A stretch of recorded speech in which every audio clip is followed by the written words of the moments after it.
से और विश्व के अलग अलग इलाकों से भारत देश के मूल मालिक मूल बीज को मेरी ओर से दारिया ब्रॉड की धरती से दरियावत विधानसभा की ओर से आप सभी को जोहार जोहार करता हूं।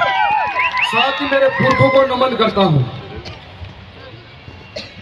आज से पहले में 3 साल पहले जो झाबुआ के अंदर कार्यक्रम हुआ था, उस कार्यक्रम के अंदर में गया था तो कभी सोचा नहीं था इतना बड़ा मंच मिलेगा। आज इतने बड़े मंच पे बोल रहा हूं तो ये जो भी संभव हुआ दरियावत विधानसभा की जनता, वहां के कार्यकर्ताओं के त्याग, समर्पण, मेहनत से संभव हुआ। मैं उन सबको दिल से धन्यवाद करता हूं। साथ ही पिछला कार्यक्रम दरियावत के अंदर हुआ था, उस कार्यक्रम को सफल बनाने के लिए वहां के एक एक कार्यकर्ता की मेहनत थी। उन सबको धन्यवाद करता हूं। आज इस मौके पर हम खड़े हैं। मैं हर बार कार्यक्रम में जाता हूं, बहुत बड़े बड़े, मेरे से भी बहुत बड़े बड़े बुद्धिजीवी और वक्ता आते हैं। मैं गहराई से उनको सुनता हूं, तब महसूस होता है कि सबके मुंह से निकलता है कि जमीनें लूटी जा रही है, जंगल छीना जा रहा है, अधिकार लूटे जा रहे हैं, रोज कानून बदले जा रहे हैं। समस्या सबसे सुनता हूं, लेकिन समाधान कौन बताएगा? समस्या सबसे सुनता जा रहा हूं। आज देश के कोने कोने पर आदिवासियों की स्थिति क्या है? चाहे वो मणिपुर का आदिवासी हो, चाहे वो झारखंड छत्तीसगढ़ का आदिवासी हो, चाहे मध्य प्रदेश का आदिवासी हो, चाहे राजस्थान का आदिवासी हो, आए दिन आदिवासी को जमीनों के नाम पर विस्थापित किया जाता है। आए दिन आदिवासी को विकास के नाम पर विस्थापित किया जाता है। आए दिन आदिवासी को डैम के नाम पर विस्थापित किया जाता है, तो कभी स्टैच्यू ऑफ यूनिटी के नाम पर विस्थापित किया जाता है। आए दिन आदिवासी के ऊपर जो इस देश का मूल मालिक है उसके सर पे मुद्दा जाता है, कभी बहन बेटी को नंगा करके घुमाया जाता है। लेकिन इस समस्या का समाधान क्या है?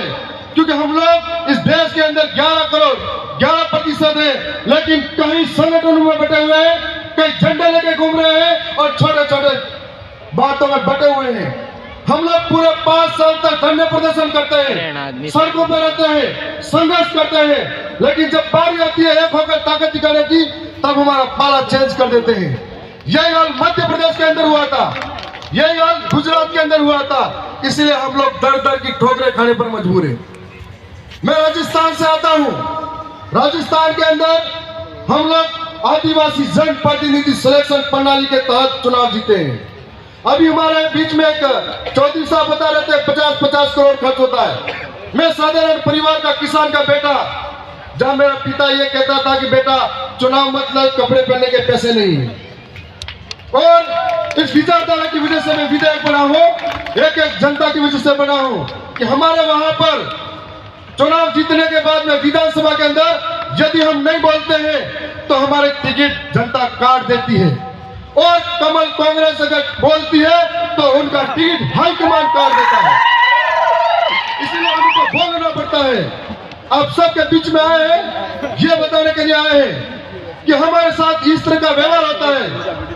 चाहे जंगल लूटे जाए, जमीन छीनी जाए, चाहे हमारे विकास के नाम पर सरकार हमको बेवकूफ बनाती जाए, उसका एक समाधान यह है, हम आर्थिक रूप से कमजोर हैं, सांस्कृतिक रूप से कमजोर है, शैक्षणिक रूप से कमजोर है। 5 साल सड़कों पर आंदोलन करेंगे, धरना प्रदर्शन करेंगे। इसके लिए हमारी स्वतंत्र आवाज को विधानसभा और सांसद सभा के अंदर भेजना होगा। जो हमारे कानून लूटे जा रहे हैं उनके लिए टेबल ठपकार के खटकार के बोल सके।